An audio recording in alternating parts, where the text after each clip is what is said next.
Welcome to Indie Radio Newsreel. I'm Prathmesh and you're listening to the news update for 9th October 2024. Here are the international news updates for today. Israeli forces fire on UN peacekeepers in Lebanon, wounding two. The Israeli military repeatedly fired at UNIFIL headquarters and positions in southern Lebanon, injuring two members of the peacekeeping force, the United Nations said.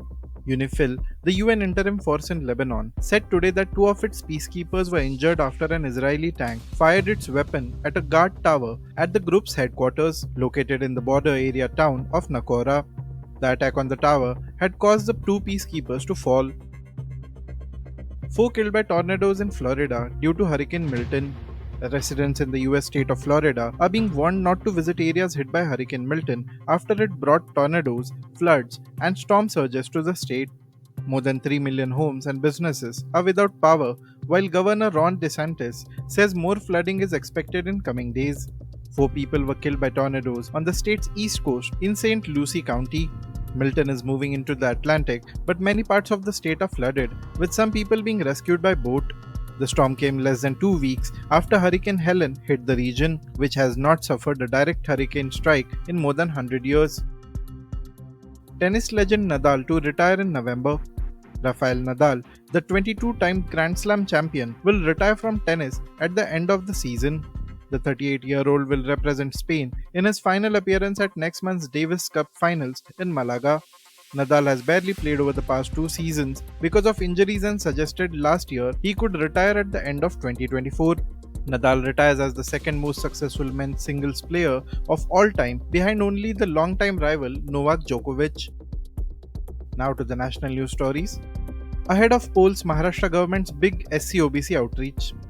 The Maharashtra cabinet today took several key decisions, including approving an ordinance giving constitutional status to the State Scheduled Caste Commission and giving its nod to a proposal urging the centre to hike the income criterion for inclusion in the creamy layer among OBCs from Rs 8 lakh a year to Rs 15 lakh. A statement from the Office of Maharashtra Chief Minister said the cabinet approved a draft ordinance to accord constitutional status to the Maharashtra State Scheduled Caste Commission. The ordinance, the statement said, would be tabled in the next session of the state legislature and added that 27 posts had been approved for the panel. 4 independents help Omar's NC sail past halfway mark in Jammu Kashmir Assembly. The National Conference today elected Omar Abdullah as the leader of its legislative party days after it secured 42 seats in the recently concluded assembly polls. After the party meeting, Omar said that 4 independent MLAs have also extended support to the NC. With that, the NC's strength in the 90-member House goes up to 46. NC's ally Congress had won 6 seats in the elections. The NC is awaiting a letter of support from the Congress to stake claim to form the next government in Jammu and Kashmir.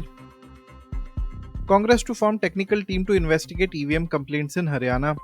The Congress party today decided to set up a technical team to investigate the complaints and alleged discrepancies related to electronic voting machines or EVMs raised by its candidates in Haryana.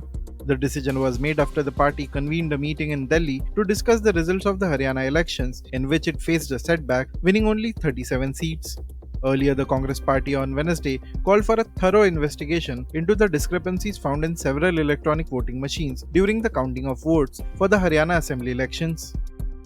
Thank you for listening to Indie Radio Newsreel. For more news, audiobooks and podcasts, stay tuned to Indie Radio or log on to www.indiejournal.in. Also consider subscribing to listen to our premium shows.